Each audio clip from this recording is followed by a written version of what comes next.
Welcome to Biff's Mystery Theater. I have many tales to tell you. Ghost stories, murder stories, and tales that will make your bones chill.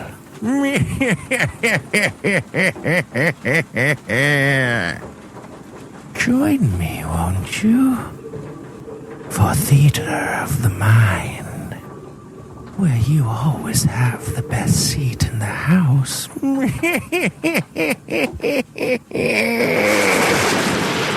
Now close your eyes and turn off the lights.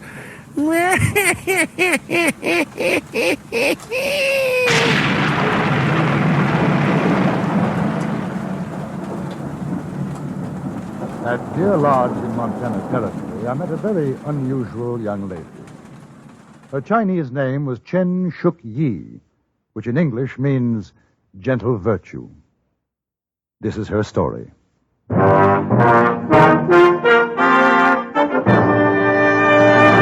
Frontier Gentleman.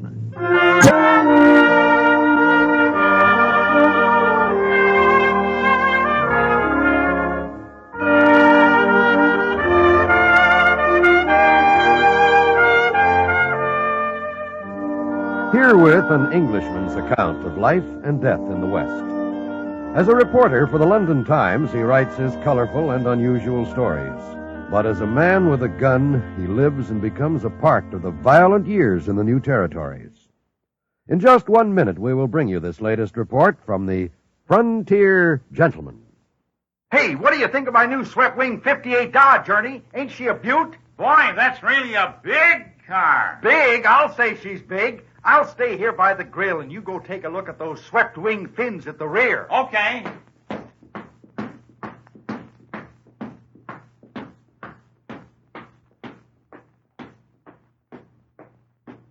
This is the longest, lowest car I ever saw. Come on back by the door. I'll show you the inside. Okay.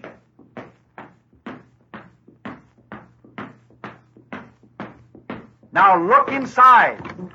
Wow, this Dodge is big inside. Look how wide the seats are. Who are those people in here? The neighbors. I'm charging them $1 an hour to sit there. Come on. Wow, you really got a lot of car here. And with all this, Dodge is priced below 59 different models at the low price field. Hey, you want to go for a ride? Let me sit down a minute. I'm exhausted.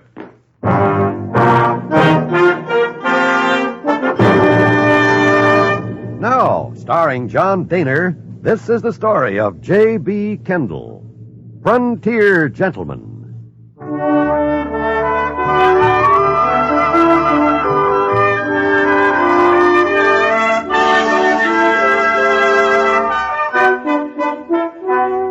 In Montana Territory, there is a mining town which has been known variously as Cottonwood, Spanish Forks, and La Barge. Now it is simply called Deer Lodge. I had stopped there on my way back to Fort Benton, and it was in Deer Lodge that I was for the first time introduced to the card game of poker. It all began innocently enough after I struck up a friendship with Billy Moore, a prospector whose claim lay a few miles from town. Now, you might call me kind of a cross between a river sniper and a desert rat. River sniper's what I am here, gold panning like this. Of course, my diggings is back there on the hill. But I ain't hit nothing much yet. Stream's not bad, though. Keeps me going. It's a lonely job, I imagine. Sometimes. You ever think of settling down? Getting married? Sure. Sure, when I strike it big, I may do that. Meantime, there's Deer Lodge close by. Don't get time to be lonesome there. I haven't noticed you're much of a drinking man. Oh, I ain't. But there's always a card game. Faro, three-card Monte, poker. Poker's my game. Nothing I like more than a night or two of poker. Do you win? Not much. Stay about even, mostly. How about you? Never played the game in my life. You never played poker? No. Well, boy, we sure got to do something about that. You think it's absolutely necessary?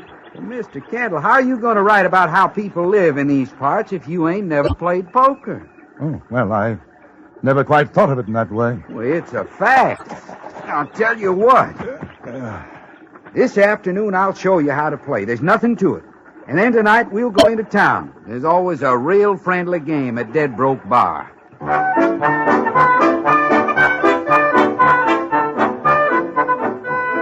That evening, we rode back into Deer Lodge. Billy had pronounced me an able student, and that with caution, I might even add $1 or $2 to my diminishing funds. I had promised to limit myself to play with $50 and no more. When we arrived at the bar, Billy led me to a table in the back room. 2 men were there. One, a meek-looking fellow whose expression was one of constant, hurt surprise. The other was a lanky, dark-faced chap. Billy introduced us. This here's J.B. Kendall, boys. Turkey Johnson and Neil Deggers. How do you do, gentlemen? Kendall's a newspaper fella from England, writes for the London Times, out here looking this over. Give us some chips, Turkey. How's it going, Billy? Any pay dirt? Oh, about the same. I ain't complaining. What about you? I'm going to give it another week, and I'm pulling up stakes. You, Turkey? Look, you want to play or talk? Turkey ain't in the mining business right now, Kendall. Oh, I He's see. trying to get a stake playing poker. The trouble is he keeps on losing. You feel lucky tonight, Turkey? And one of these days you're going to get lead poison if you don't shut your mouth. Nice friendly cuss, ain't he? Them blue chips is worth $5, Kendall. The red's 2, the white's 1. High card deals. King, Jack, 8, 4. Your deal, Kendall. Hmm? Oh, yes. Dole of cards, boy. 5? 5. Oh, now, wait a minute.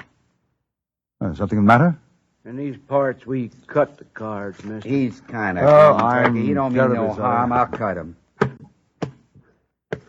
Dole him around, kid. Never did cut and playing with a greenhorn. Sorry. Oh, just deal, mister.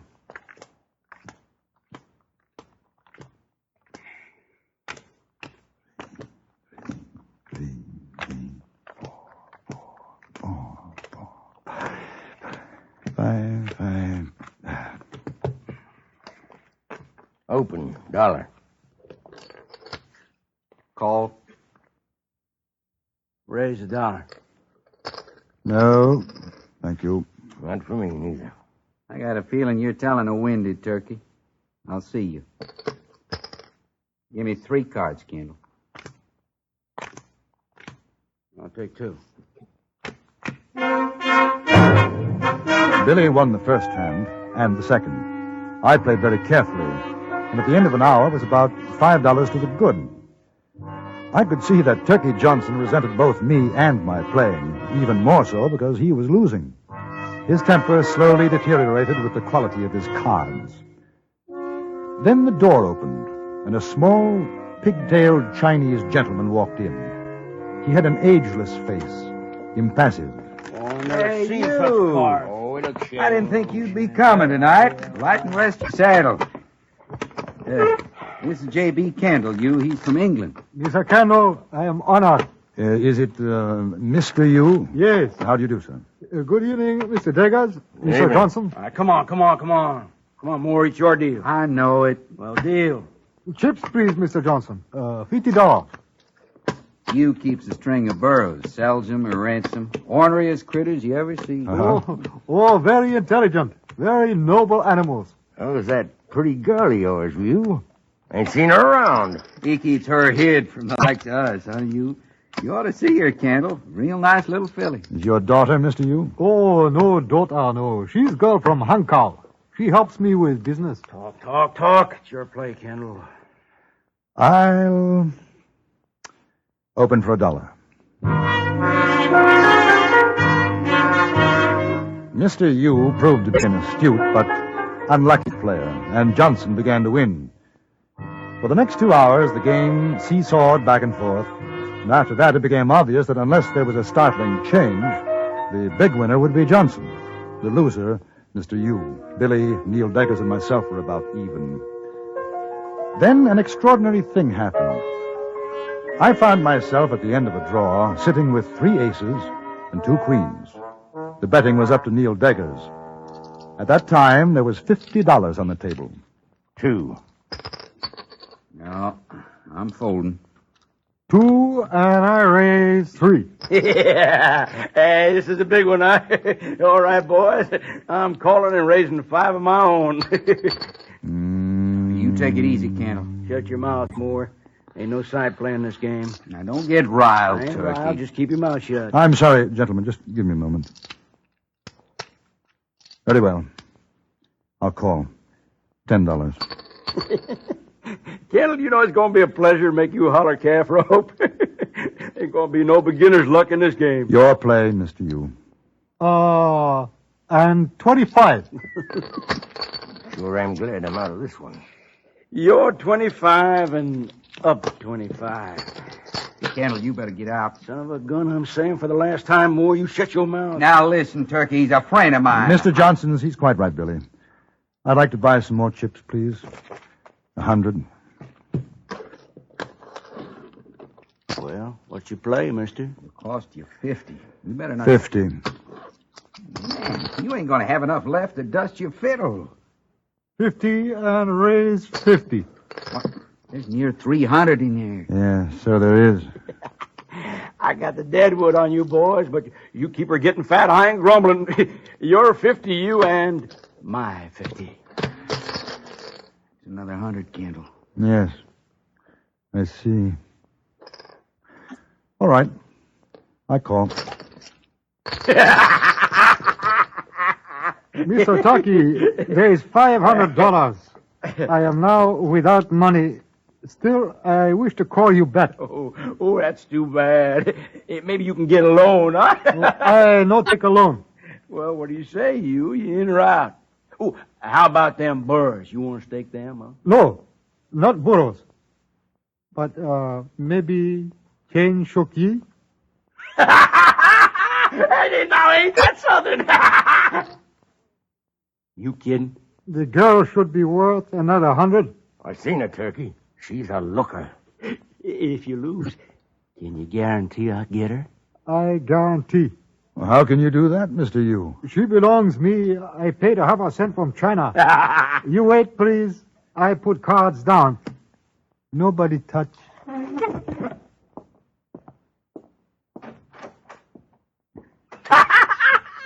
What you got, Turkey? Had's gonna make all you happy as a duck in Arizona. What's the matter, Kendall? Is game too rich for you, huh? No, not at all.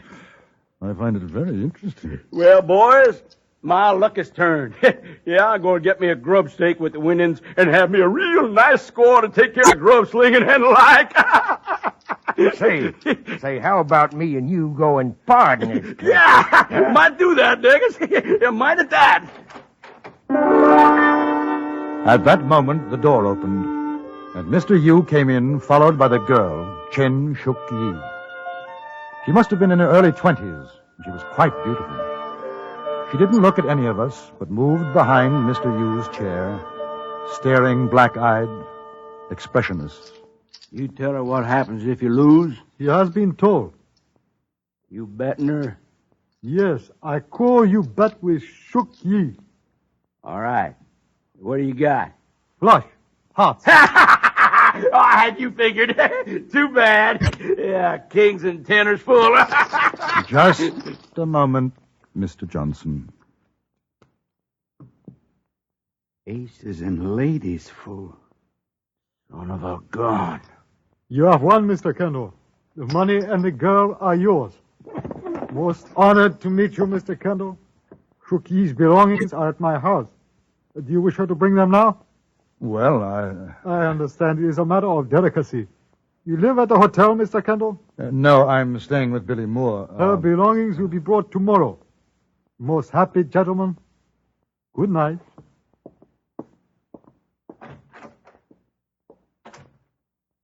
I'll cash these in if you don't mind, Mr. Johnson. $565. That was pretty smart, Moore. Pulling in a grifter to clean us out. Oh, now, just a minute, Turkey. Are you suggesting by any chance that I'm a cheat, Mr. Johnson? Well, I'm saying there was more than luck in your deal. You're saying I cheated? Here's your money. Come on, Daggers. Never thought I'd see it. Turkey Johnson backing down. You sure got his number, Kendall. Say, what about her? I've been wondering. Shook Yi? Yes, master? No, not master. I'm Kendall. Kendall. I think you'd better go back to Mr. Yu's house now. Oh, no. Me belong Kendall now. Mr. Yu. Not take Shuki back. I not go back. It ain't gonna do no good, Kendall. He wouldn't have her back. Old Yu's got a lot of pride. He lost her fair and square. She's yours. But I can't. What the devil am I going to do with her? Well, now. A good cook. Men clothes. Very good. Good enough for me, girl. Billy, we'll have to put her up in your shack until I can think of what to do with her. Well, that's fine with me, Kendall. That's just fine. You and I will sleep outside. Now, hold on, boy. I don't mind giving up my bunk. I can sleep on the floor, but there ain't no sense in freezing to death, maybe getting the rheumatics or the heaves. Well, perhaps she could stay at the hotel. I'd get her a room. Ain't room for a skinny tick in there this time of night. All right, then it's got to be your place. Come on.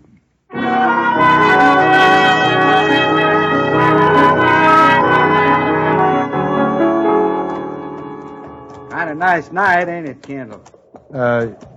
Yes. Stars sure do look pretty. You comfortable, Shuki? Very comfortable. Very nice. Thank you, Kendall. How long have you been over here? 4 years. What made you come? I was slave girl. Mr. Yu sent to buy me. I come. Oh, I like you better. I be good slave to you. no. A slave is not a good thing, Shuki. No one should be slave. In this country, no slaves. You understand? No. If I no slave, what I do? Well, what did you do in China? Slave. Very rich gentleman. Lots of slave. But he get dry gulch by other rich gentlemen. Then I his slave. Then second rich gentleman sell me to Mr. Yu. He sell many slaves come to America. Now I you slave. No, I don't want a slave. Then why you buy me? I didn't. I won you in the poker game. If you lost, you would have paid money? Yes. Then you see, it's same. I am glad I not be won by that no good son of gun, Turkey Johnson. She sure got him pegged. You shouldn't say that, Shuki. Bad words. I hear many people say so. I no like the way he look at me, son of gun. Here, Shuki, I'll help you. I'll get the horses fed and watered. You want to show her where to sleep? All right. Is your house? No, it's Billy's. Oh, he very rich man. Mr. You not have wood floor. You'll sleep here on this bunk, Shuki. Where you sleep? Outside with Billy. I sleep on floor. You sleep on bunk. No. I'm going out to help Billy now. You go to bed. If the master wills it. I will it. Good night. Billy. Yeah. She bedded down. On the way. Look, this is nothing to laugh at, Billy. What am I going to do with her? She's your slave. You figure it out. I mean it. I can't go traveling about with her.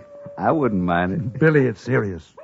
Do you think if I have a talk with Mr. Yu... I told you, it's no good. Now, you boys stand right there. Don't turn around or I'll blow your innards out. Turkey Johnson. I take the guns off them. Sure, Turkey, sure. All right. Now you got my money, Kendall. You throw it behind you real easy like.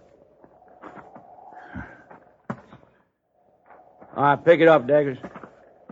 Now you go and fetch your gal out. Sure, Turkey. I'd advise you to keep your hands off her, Johnson. Now get going, Daggers. You ain't advising nothing, Kendall. I'm going to get you, Turkey. You'll stretch hemp for this. Why, you got me scared plumb to death. Hey, Turkey! Get in here! What do you mean she ain't there? You must have heard us and gone out through the window. Well, find her. What? Dark. All right. Forget the gal. Let's tail out of here. So long, boys. Thanks for the grub steak. I'm going to get the Wait horse. a minute. No, there's no sense without a gun. Should have known. That low down, Shook ye? no... Shook ye! It's Kendall. They've gone. Where are you? I come, Master. You got another gun, Billy? Yeah, in the shack, a rifle and a coat. I heard voice of son of gun Turkey Johnson. I go out the window. Yes, very sensible. You stay here with Shook Ye, Billy. I'm going after them. Well, I'll come too. No, you better stay in case they double back. Lock yourselves in. Sure I will, Kendall, sure. Don't you worry about a thing. I left Billy the rifle, took the coat, and rode after Johnson and Deggers. I hoped they'd make for Deer Lodge, which is exactly what they did do. I found them in the least likely, but I suppose most likely place for a man like Johnson, the Dead Broke Bar. They were celebrating, standing drinks to everybody in the place. Yeah, set him up again. Woo! I'm a curly wolf, and it's my night to Hey, Turkey. Oh, don't bother me, boy. Yeah, Turn around, Mr. Johnson. Well, if it ain't Lord Kendall. What do you say, Your Honor? All right, come on, have a drink. Not with my own money, thanks. Hand it over like a good fellow. Hey, you loco, mister? Your money? Well, I cleaned you out. Ain't that right, Deggers? Sure. Dead right, Turkey. An unfortunate choice of words. I say you're dead wrong. But either way, unless you give it back, you'll most certainly be dead. I'm getting out of here. Yeah, me too.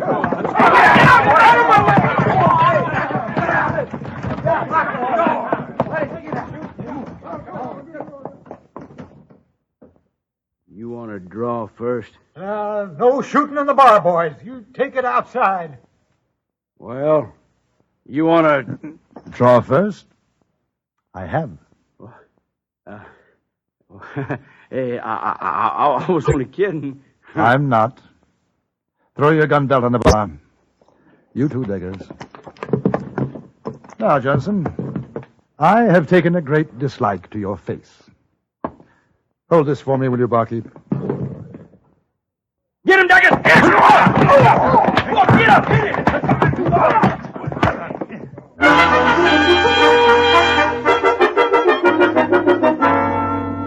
Billy, it's me, Kendall. Here's your guns. Oh, Hello, Shooky. Hello. Well, what's the matter? Kendall, I hope you don't take this wrong, but I'd kind of like to buy Shook Ye from you. What? You see, me and her, we had a little talk while you was gone, and she takes to me, sort of, and I thought maybe if I married her... He's strange man, Kendall. You sell me to him. He wants to marry. Well, do you want to marry him? I like.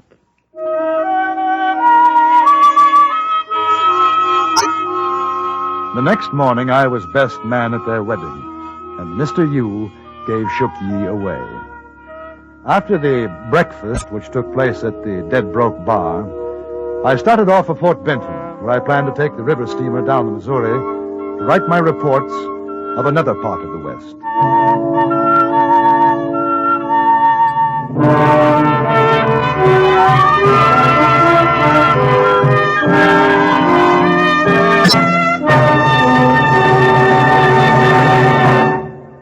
Frontier Gentleman was written, produced, and directed by Anthony Ellis and stars John Daner as J.B. Kendall. Featured in the cast were Virginia Gregg, Vic Perrin, Jack Crucian, Ben Wright, and Charlie Lung. Music was composed and conducted by Wilbur Hatch.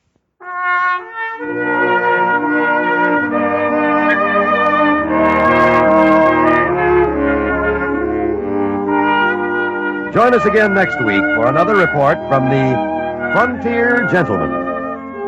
John Wall speaking. This is the CBS Radio Network.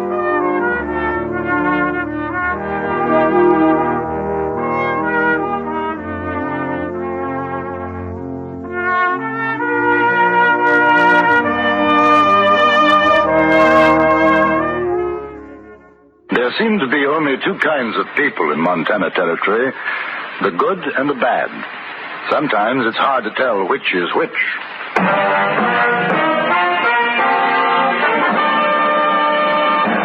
Frontier Gentleman. Now, starring John Daner. This is the story of J.B. Kendall, Frontier Gentleman.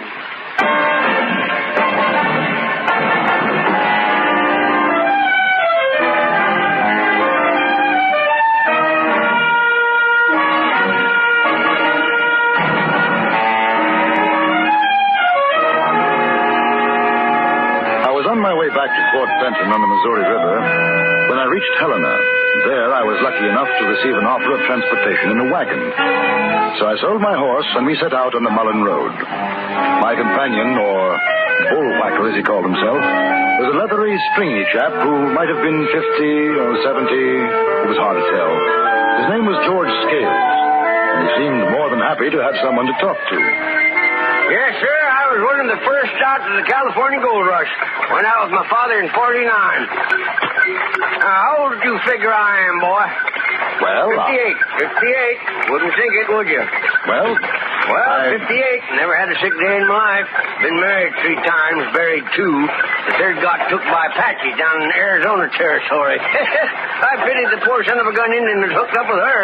Boy, she was the meanest piece of calico you ever set eyes on. That was a lucky day for me. Are you married? No, You take my advice, boy. What'd you say your name was? Kendall. Kendall. You ain't kin to the Brown County, Texas Kendalls, are you? No. Well, come to think of it, their name wasn't Kendall, it was Pridgeon.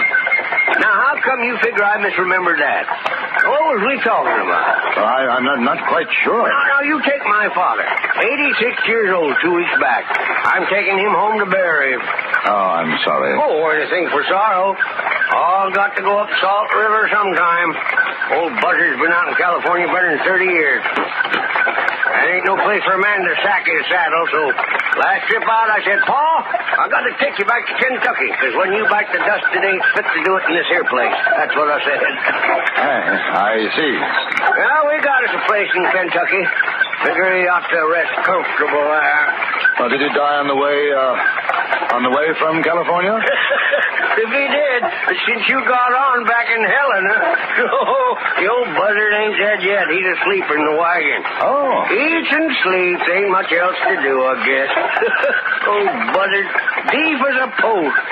When he wakes up, you just say hello, smile at him, and he'll think that's just fine, just fine. Oh, you want a chaw? No, thank you.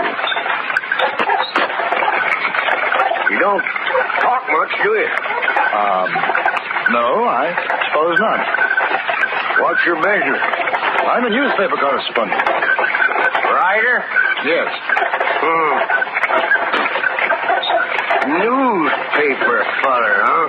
Yes, that's right. Oh. Had me a run-in with one of your kind back in 62, maybe 63. I was a mule skinner with Major McCleve down in the Apache country. You ever been down there? No. Mean, surely mean country. Ain't sitting for nothing. Hey, the old buzzard woke up. Everything's fine, Pa. I'm happy. Oh, you ain't never nothing but, Pa. Got a way to go yet, Pa. Hey, this here's Mr. Kendall. He got on in Helena. How do you do, Mr. Scales? Don't matter what you say, just talking loud. Yes. I understand you're going back to Kentucky. What is he saying? There's no telling. You go on back to sleep, you old buzzard. I'll tell you when it's time to eat. He's going to do it. Guess he didn't like you. Oh? Paul meets a stranger, he'll chop your ear off. Talkingest man I ever seen. If he don't take you, he does what I tell him. Like as not, he'll keep his mouth shut now till you get off in the bed. I'm sorry. Oh, no cause, mister. Man can't help what he is. If I just hope you ain't like that sheep-killing dog of a newspaper feller I was telling you about. I sure did sharpen my hoe on him. Well, whatever he did, I assure you, I'll be very careful not to make the same mistake. Newspaper feller. At midday, we stopped for our meal. Scales, Senior, and Junior kept up an extraordinary conversation, during which time I was completely ignored. The pair reminded me a little of Dickensian characters, a certain gentleman and his aged parent. After his food, the aged parent clambered back into the wagon and presumably went back to sleep as we continued on our way. An offering of tobacco mellowed Scales somewhat, and I felt that possibly I might be forgiven for my sin by association. It was late that afternoon when we saw the three riders. They were halted by the side of the road. If when you know how to use that gun of yours, Senator, you better be ready to reach. You think they're outlaws? Man's bone seasoned. He don't take chances, not in these parts. Looks as though one of them is hurt. Well, that's a fact. And, well, I'll be a whey-belly stump sucker. A woman. One's a woman. Look at that. If that don't beat all. Whoa! Whoa there! Whoa! Hey, you got trouble? Haven't got any medicines, have you? No, got some whiskey. It's my husband.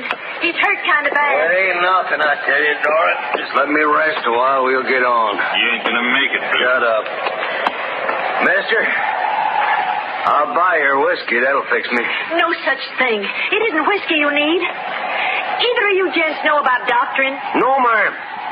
I know a little, not much. Let him take a look, Bill. Jack, here, come on.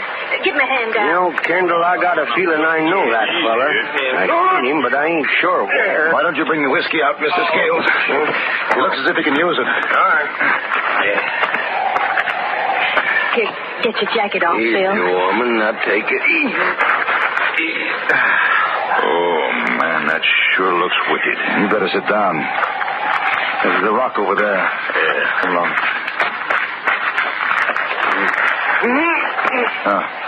When did it happen? 3 days ago. Did you get the bullet out? No. I'm all right, I tell you. Just let me rest. You're not all right. That's gangrene, the shoulder and arm. There's a doctor in Helena. It won't take you more than 3 hours to get there. We ain't going to Helena, mister. We're going to Fort Benton. But that's over 100 miles. You've already got a fever. If I were you, You ain't me. Oh, Bill, he's right. Now, please, let's go back. No. I think I could remove the bullet, but that won't help. You ain't no doctor. Hey, pour some of this panther juice in your gizzard. Cure everything from the rattles to... No. Ain't gonna cure that. Give me the bottle. Take a good big slug, Bill. Hey, don't I know him someplace? Not likely to, mister. I ain't never forgot a face. I swear I seen his. Mind if I ask your name? I'm obliged for your whiskey. Now, we'll be moving on. Oh, Bill, what good is it going to be? You're sick. You can't ride all that way. I do like he said. Dora, you heard what I said. Come on. Oh, Bill! He fainted. We carried him to the wagon, put him inside. The aged parent woke up, smiled pleasantly at the newcomers, and watched with interest as the wife and the one called Jack did what they could to make the wounded man comfortable. I felt a tug at my sleeve. Scales drew me away from the wagon. I know him, I remember. I know who he is. I'll never forget a man's face. Only difference now, he ain't got that mustache he used to wear. The Powder River Kid, Bill Logan, that's who. Oh, ain't you got no savvy? The Powder River Kid. He's wanted in more territories than even the James boys. Well, I've seen the posters. There's $2,000 reward for him, dead or alive. Well, what do you say? Make pretty good sharings, huh? Muy dinero, 1,000 for you, 1,000 for me. Of course, his wife and his friend might have something to say about that. Then we shoot him. Sure, shoot him now, and then we take the kid on into Benton and collect. I don't think he'll live that long, not without a doctor. Who's talking about alive? Posters say live or dead. Come to think of it, we would be better off if we shot him. Might save a sackful of trouble. I seen him draw once, down in Virginia City it was. He fanned two men down so quick he had his gun back in the holster before they hit the girl. Mister? Yes. Coming. Hey, that feller's getting out of the wagon, too. We going to kill him? No. He's still unconscious. Mister, you said you could take out the bullet. Maybe it'd do some good. There's too much poison. He's got one chance, and that's to take him back to Helena. Is this your wagon, Mr. Kendall? No, ma'am, it's mine, George Scales. Mr. Scales, I'll pay you $200 if you'll turn around. Take us back to Helena.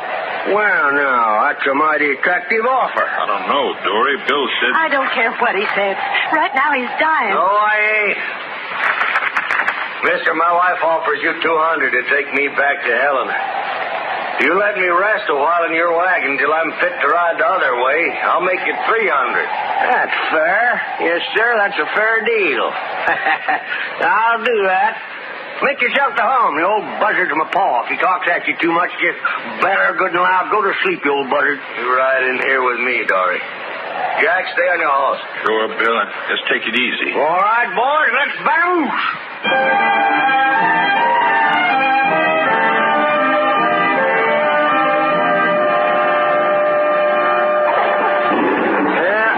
Getting some rain by and by. Yes. Might be an idea to camp pretty soon. Bet the Powder River kid thinks so. This trail ain't the softest. Hey, how long you figure till he hangs up his axe? I don't know. But I wouldn't worry about it. I ain't worrying. I've been doing some thinking. How come you suppose he don't want to go back to Helena? Somebody's after him, I imagine. That's my guess. If somebody's a U.S. Marshal and that Marshal finds him before the kid dies, you figure maybe we'll have to cut another share on the reward? A fine legal point. Well, I ain't going to worry. Dark coming on. Hey, there's a likely looking clearing up the road. Yeah, I got to feed the old buzzard. Hiya! Hiya! Hiya! Fire!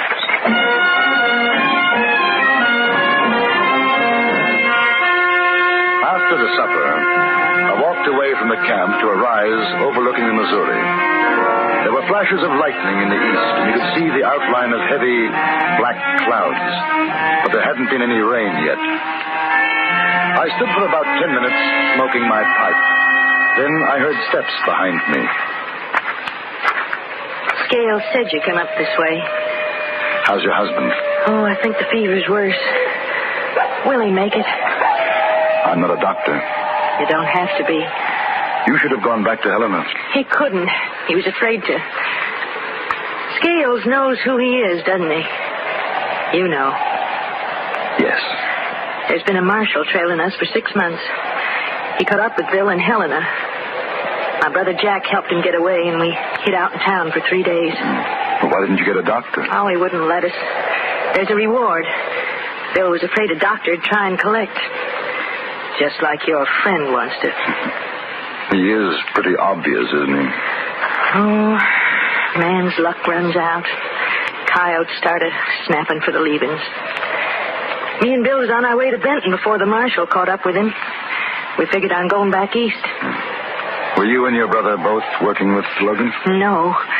And Bill hasn't done anything wrong since we was married. Mr. Kendall, I'll tell you a straight thing. I haven't been what a man like you'd call a decent woman. Most of my life, I've been a wild one.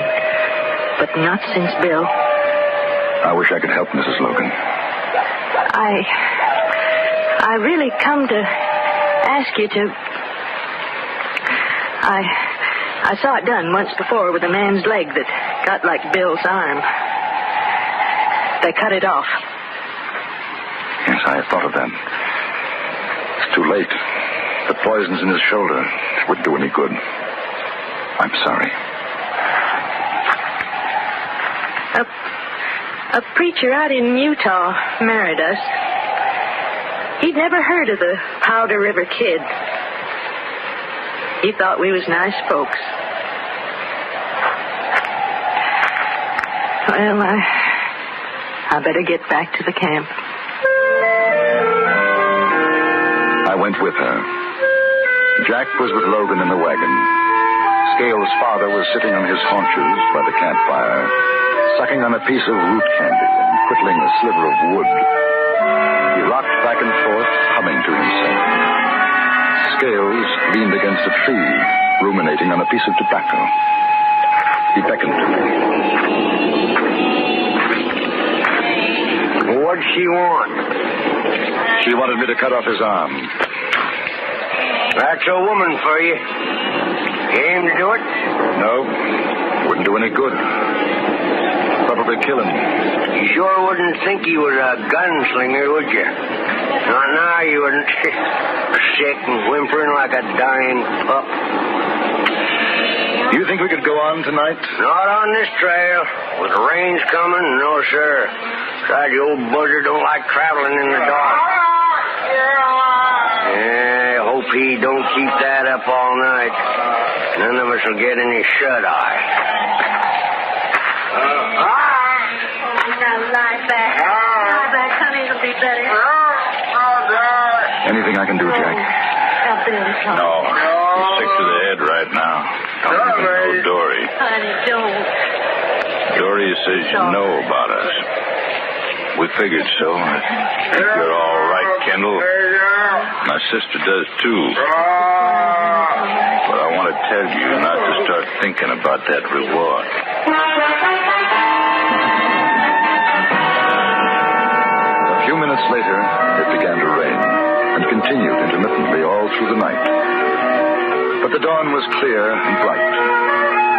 It took the combined efforts of oxen, horses, and men to take the wagon back onto the trail. The wheels had sunk nearly hub-deep in mud. But as the sun rose, we were on our way northward again. Bill Logan was no longer delirious, but in the grayness of his face, I knew that he didn't have long to live. It was during the early afternoon that his wife called out to me. Mr. Kendall, Yes? will you come back a minute? All right. Maybe he's dead, huh? Maybe. He wants to talk to you. Sorry, go on up with that bullwhacker. What I got to say is private. Make him stay quiet. Come on over closer, will you? Is the old man asleep? Yes. Now, listen, I'm finished. I ain't a doctor. Nothing gonna help me now. I'm feeling. Now, I never asked a favor. No man in my life. I'm asking one now. What is it? There's a reward for me. It ain't much, only $2,000, but it means something for Dory. I ain't gonna pay no reward for a man that's died natural like. Or if they do like us, not go to that Marshall fella for starting me off. I want you to fix it so Dory can get it. Well, how? You fill me full of lead. Shoot you? Yeah, shoot me. No. I trust you. You see, I trust you to give the money to Dory. You're out of your head. No, mister. I ain't last night, but not now. It's the best I can do for her. She's a good woman. Now let me give her something so she don't have to go back to what she was. I can't kill you. You got a right to. Look, I'm wanted, Kendall. I've done more killings than I can remember. It ain't a wrong thing for you to do. You could say I was trying to escape. No, I can't. If not drawn, it doesn't make any difference. We both know you wouldn't shoot. I'm sorry. I don't think he felt very much pain after that. He just drank Scales' whiskey and talked quietly to his wife. He died just before the sun went down. I guess he's dead now. I think so. You figure she'll want to take him into Benton or bury him out here? I don't know. Sure does seem a shame and a sin to see that reward go up in smoke. Perhaps it doesn't have to. How do you mean? How come? I could ride back to Helena. Wouldn't take more than a few hours. What good did that do? And I'd take him back with me. Yeah? All you have to do is to see that they don't try to stop me. Listen, boy, for $1,000, nobody's going to stop you. The old buzzard's still spry enough to hold a gun. I just have to tell him who to point it at is all. Hey, how do I know you come back? Well, I imagine you'll just have to take my word for it. Ain't never trusted a newspaper feller yet, but I guess there ain't no choice. I give you my word of honor. I'll come back. All right.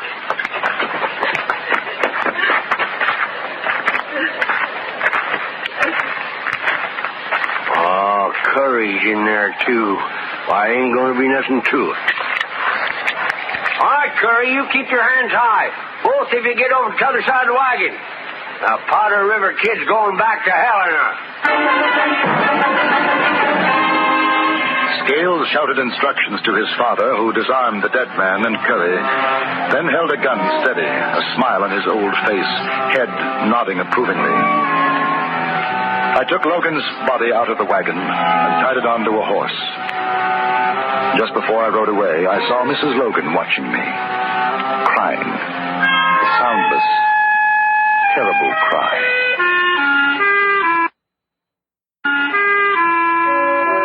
I must have traveled 10 miles in the night before I found the courage to do what I had to do. I led the horses off the road, tethered them, and took down Logan's body. He looked peaceful.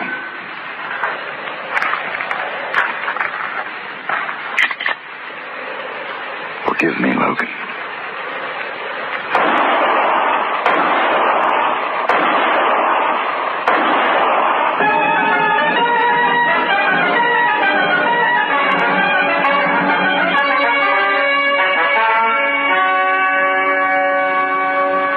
I delivered the body to the marshal in Helena and collected $2,000 reward for the capture and killing of little Logan, alias the Powder River Kid.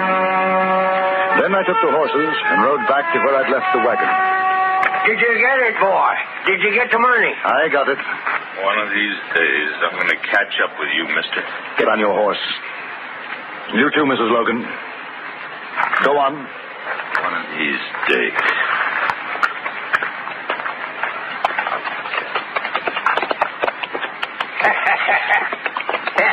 That was fine, boy. Fine. Now, come on. Let's divvy up. Afraid not, Mr. Scales. I've got some bad news for you. You are getting nothing. What? Exactly. Drop your gun, or the old buzzard's going to lose his son. Oh. I might have known. Just like the other one. A stinking, no good, low down Goodbye, paper Mr. feller. Scales. It's been a most unpleasant association. I took Logan's horse and caught up with Mrs. Logan and her brother a little further along the Mullen Road. I gave her the $2,000, and together we rode on into Fort Benton, Montana Territory.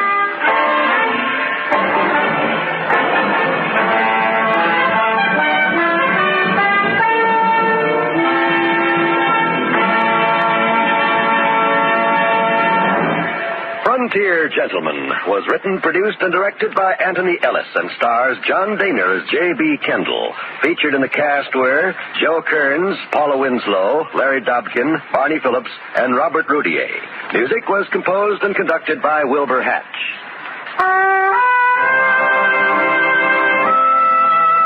Frontier Gentleman has come to you through the worldwide facilities of the United States Armed Forces Radio and Television Service.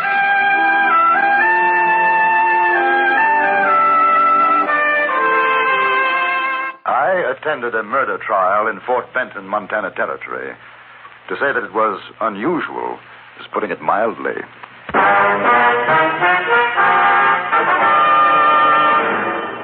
Dear gentlemen.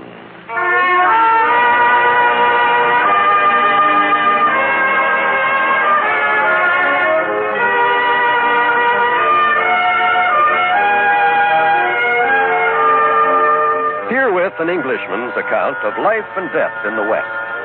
As a reporter for the London Times, he writes his colorful and unusual stories. What is a man with a gun? He lives and becomes a part of the violent years in the new territories. Now, starring John Daner, this is the story of J.B. Kendall, Frontier Gentleman.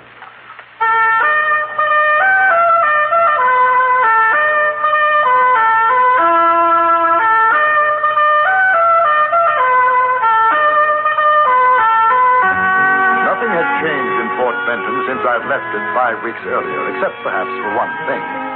It was spring now. You could feel it in the streets, smell it in the sun-warm air. I walked up to the little building that housed the Fort Benton Dispatch, a newspaper run by John Warren, whom I had met during my last visit. Outside, a group of men were standing about, peering through the windows. I thought that they looked at me rather strangely when I went inside, and it only took a moment to see why.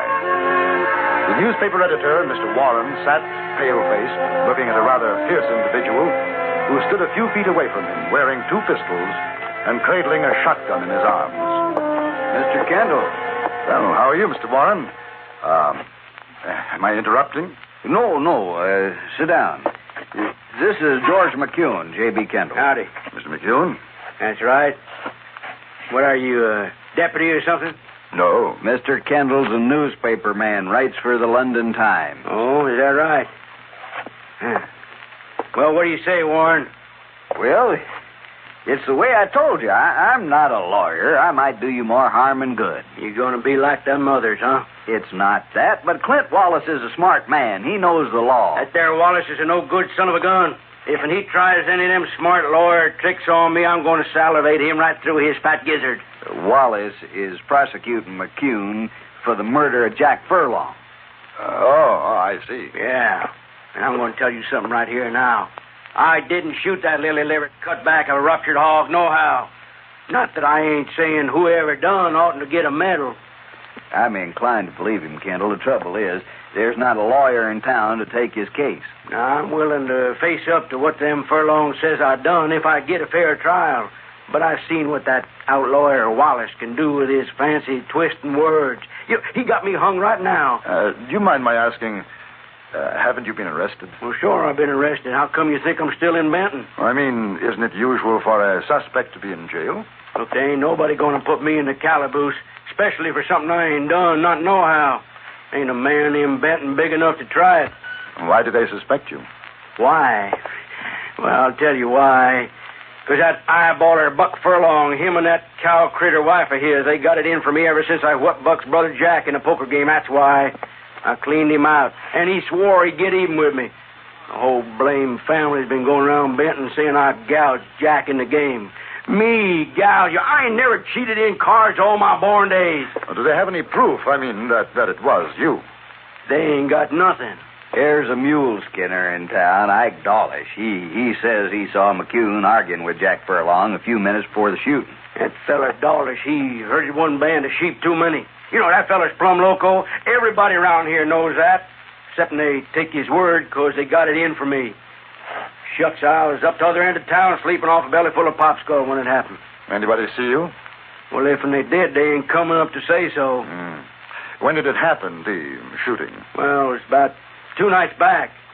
First I heard of it was the next morning. That Marshal O'Connor, he come up to me, he says, "McCune, I got to arrest you for the murder of Jack Furlong." Well, sir, I says to him, "Marshal, I hear tell you like to talk a windy. Don't you try it on me this morning, because I got a head on me. It's giving me the orcs." Well, sir, he comes back at me and he says, "I ain't lying, McCune. You've been identified as a murderer. You'll have to come down to jail with me." And I says, "You must be seeing black, O'Connor. If you think I'm going to do any such thing and you try and draw on me, I'll be happy to swap shots with you. But I ain't going to pull freight out of here if that's what's worrying you. I'm an innocent man, and you're going to have to prove me otherwise." The trouble is, like I keep telling you, McCune, you're the one who's going to have to prove otherwise. They've got the witness. Oh. Well, why can't you get a lawyer to defend you, Mr. McCune? Well, sir, now I'll tell you why. Because that there Buck Furlong's wife, Maggie, is Barry's daughter, that's why. And Dad Barry's the justice of the peace, and there ain't no lawyer with stuffings enough to stand up again that old whistling britches. That does make it rather awkward. You know something? It ain't right nor fitting in these times that a man can be telling the truth and no one believe him. Now, look, Warren, you ain't afeard of that Dad Barry, are you? You know I'm not. Well, then I'll pay you 100 in silver if you talk for me. I'd like to, McCune, but... All right. You don't have to say no more. I'm walking me up to the trial house, and I'm going in and let them say what they want, and then I'm walking out, and the first man tries to stop me, he's going to get lead poison. Well, what do you want, O'Connor? George McCune is marshal of this here town, and authority vested in me. O'Connor, come on, talk horse. What you want? I gotta take you down for the trial, McCune. I'm asking you polite-like to give up your gun. I'm going to go with you, O'Connor, because you got a duty. But if you think I'm giving up my sixers to this here goose gun, you don't know no more than a mule-eared rabbit. Now, let's rattle Hawks out of here.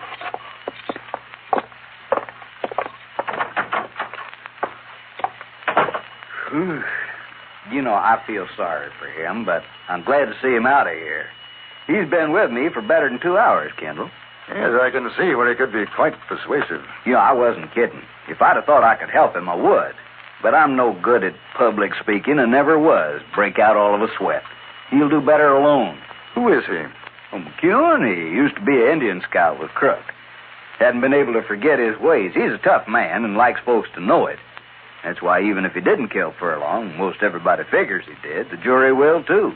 You don't think so? No, he wouldn't have stayed around for the trial if he had. Besides, he wouldn't have killed a man like Jack Furlong. He'd have got more fun out of stomping his head in. I knew Furlong, his scroungy little toad, always fooling around with women. Somebody else's if he could. What'll happen if the jury finds McCune guilty? I don't know. There'll be trouble, though. It seems a bit unfair, doesn't it? Well, sure it is. But what are you going to do? You know, as an outsider, I might be able to defend McCune. Do you know anything about the law? Well, I know some pretty important words. That might help. And I have a feeling that McCune's telling the truth. I don't know about old Dad Barry, though. If he doesn't admit you to court, there's nothing you can do. I think he will. Let's go and talk to McCune.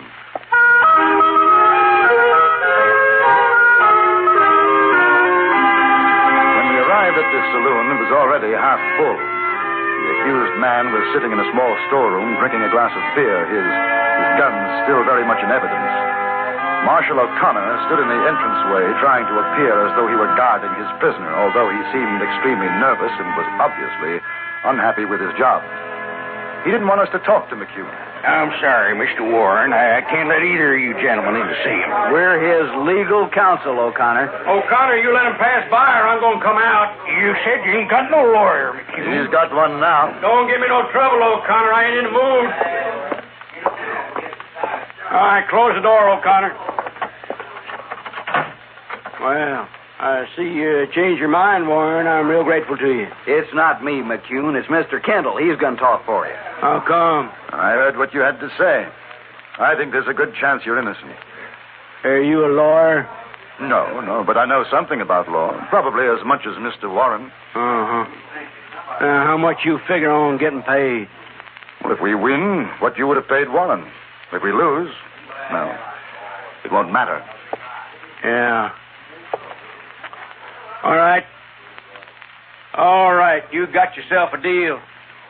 But I want to tell you something, Kendall. If they call me guilty, you better duck, because it's going to be the ding-dangest shoot-up you ever saw in Benton.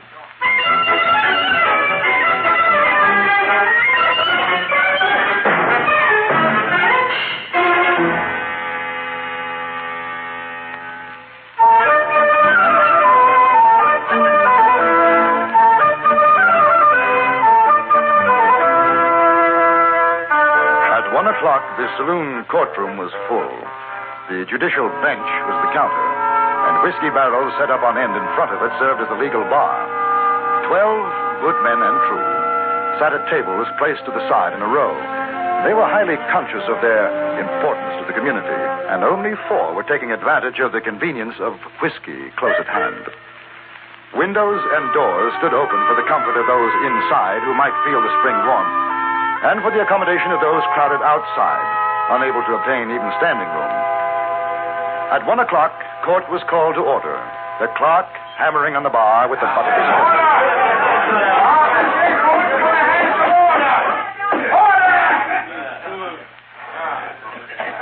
We got a case coming up in this here courtroom on account of George McCune bushwhacked Jack Furlong, and he's going to get tried for it. Now, everybody get up in the cloud knockers, because here's his honor, Dad Barry, who is the judge of this here murder. All right, everybody set. Court's in session, and I aim to state this ain't going to be no box social, so don't nobody forget it. St. Wallace. Right here, Your Honor. You ready to prosecute? I'm ready, Your Honor. How about the defense? The defense is ready. Who are you? J.B. Kendall. I've been retained as barrister to plead the case for my client, George McCune. You one of them traveling lawyers? No, sir. You got papers allowing you to talk in the territory of Montana? No, sir. Then sit down. Well, I submit, Your Honor, that Mr. McCune has a right to be heard, and is within those rights to call whomsoever he chooses to speak for him. He has chosen me. A prima facie rule of law. Phipps versus Mahoney, Newgate, 1803. What's he talking about, Corson? Well, it sounds like law talk to me, Your Honor. Give me that legal book.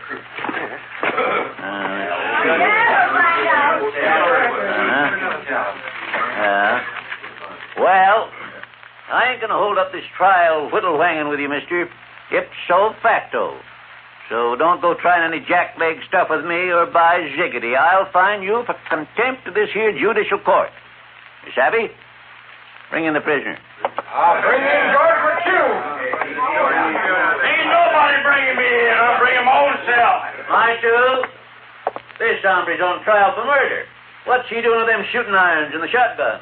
McCune, you better give me them guns. I ain't giving you nothing. Marshal, hear what I say? Take them weapons off and him. Hey, Your Honor.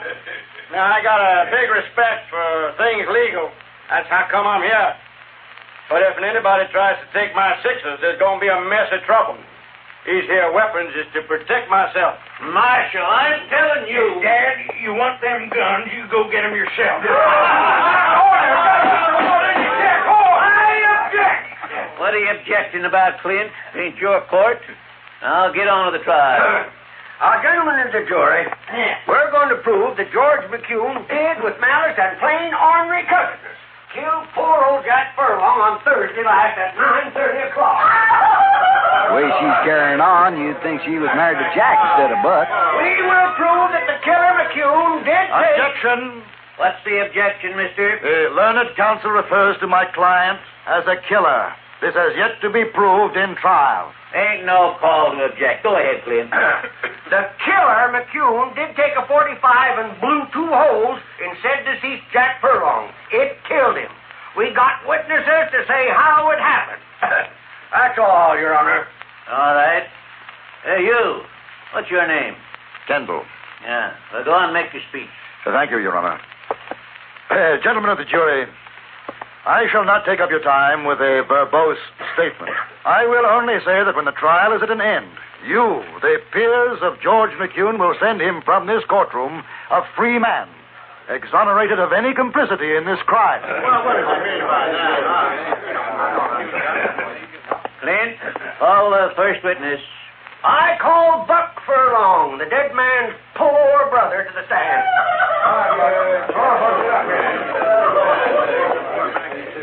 Now, you swear to tell the truth, the whole truth, to help you? Sure. Well, tell what your name is, Buck.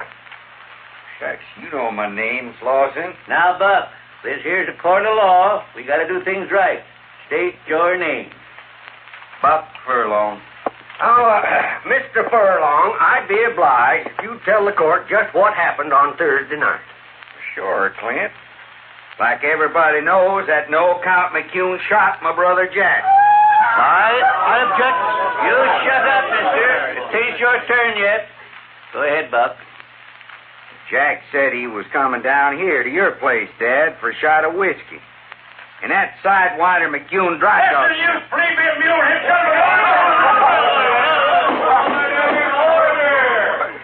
McCune, I'm fining you $20 for pulling the gun in this here court. That is contempt. No more questions, Your Honor. Cross-examination. Go on. Mr. Furlong, you say that McCune killed your brother? He sure did.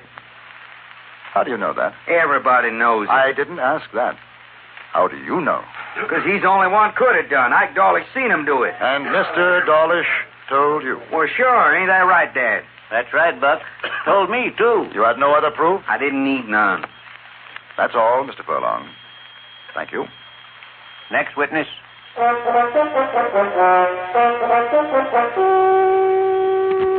There were 10 more witnesses after that, all proclaiming Jack Furlong's good name and damning McCune's.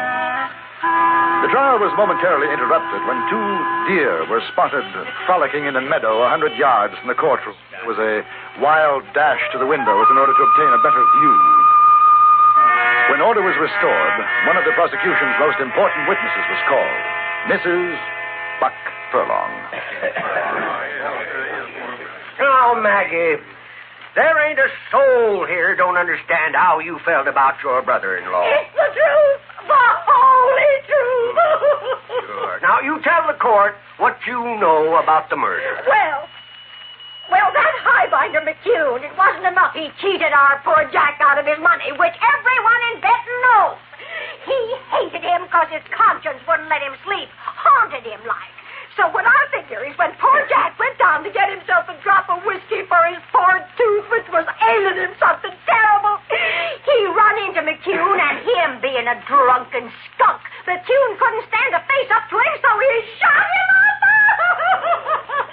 That's how it happened, Paul, Your Honor. You just ask Ike Dawlish, he'll tell you. Poor Jack, dead. No more questions, Your Honor.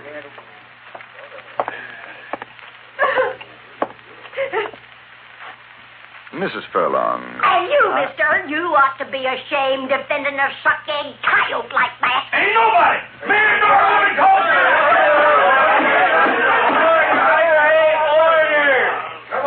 McCune, when you're done again, that's contempt. Court fined you $20. Now, Your Honor, I feel that my client is showing admirable control under the circumstances. You got more questions to ask, mister? Mrs. Furlong, you were very fond of your brother-in-law, were you not? A sweet honey boy he was. Yes, I am sure this must be very painful. But aside from what you are told, you have absolutely no proof that George McCune shot Jack Furlong. Oh, look at him! Look at him sitting there, still carrying the very gun that he murdered with. Thank you very much, Mrs. Furlong. That's all. Order! Well, sir, don't seem to me like there's much sense going on with this here trial. From what I've heard, McCune's as good as hung right now. Oh, Your Honor. You objecting again, mister? Well, the prosecution hasn't called the eyewitness. Oh, that's a waste of time, you ask me. All right, Clint, call your next witness. I call Ike Dawlish, the man who saw the killing done. Now, you swear to tell the whole truth, Dawlish? Yes, sir, I surely do swear. Your name is Ike Dawlish? Oh, yes. Where was you on Thursday night at 9:30? Why, like I told you, Mr. Wallace, I was coming along the street outside this saloon, and when I got to the corner, there was George McCune shooting up poor old Jack Furlong. Then he turns and sees me and takes off out of there like a snake-eyed swishtail. I walk over to Jack, and he's lying there feeling mighty poorly-ish. And I come in here and tell old Dad Barry, and he goes out and sees what happened. That's all. And you swear it was George McCune done the shooting? Oh, I swear, I surely swear. He's thrown off. Shut your mouth, McCune, or I'll fine you for contempt. I'm all through, Your Honor. You got any questions, Kendall? Yes, a few. Now, what time was it when you saw the shooting, Mr. Dawlish? 9:30 o'clock. It was dark? Sure it was. How close were you to McCune? Well, fairish way, maybe to where Mr. Wallace is sitting. 20 feet, and you recognized McCune in the dark from 20 feet away? Oh, not in the dark, when he come out in the light. Ah, in the light, and you had a good look at his face? Good enough. You saw his face? Well, kinda. But I seen McCune around. I know what he looks like without seeing his whole face. How was he dressed? Like he is now. I got a good memory. Them same gray pants. Hey, what's that? Go on. Gray pants? Kind of a black jacket and gray shirt. Black Stetson, too, like in his hand. Exactly the same clothes as he wore the night before last, The same. McCune, will you describe for Mr. Dawlish what you are wearing? I got on black pants, blue jacket, blue shirt, gray Stetson. Same as I always wear. Mr. Dawlish, what is the color of my jacket? Gray. You are colorblind, my friend. I don't think you saw Mr. McCune at all. I think you either saw someone else, or perhaps you shot Jack Furlong yourself and blamed it on McCune. I'm getting out of here.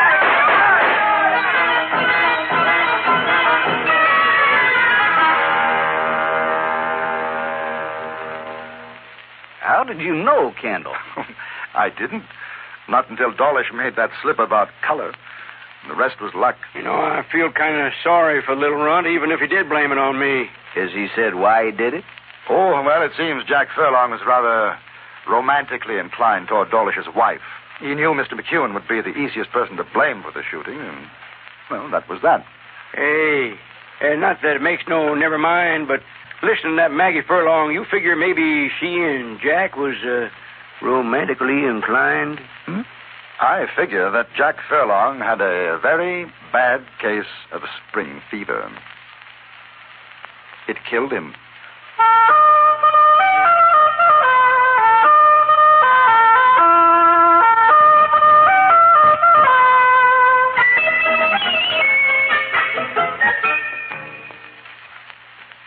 Frontier Gentleman was written, produced, and directed by Anthony Ellis and stars John Daner as J.B. Kendall.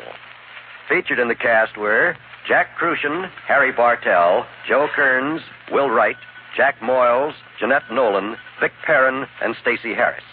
Music was composed and conducted by Amerigo Marino. Be sure to be with us again next week at this time for another chapter from the Journal of J.B. Kendall, Frontier Gentleman.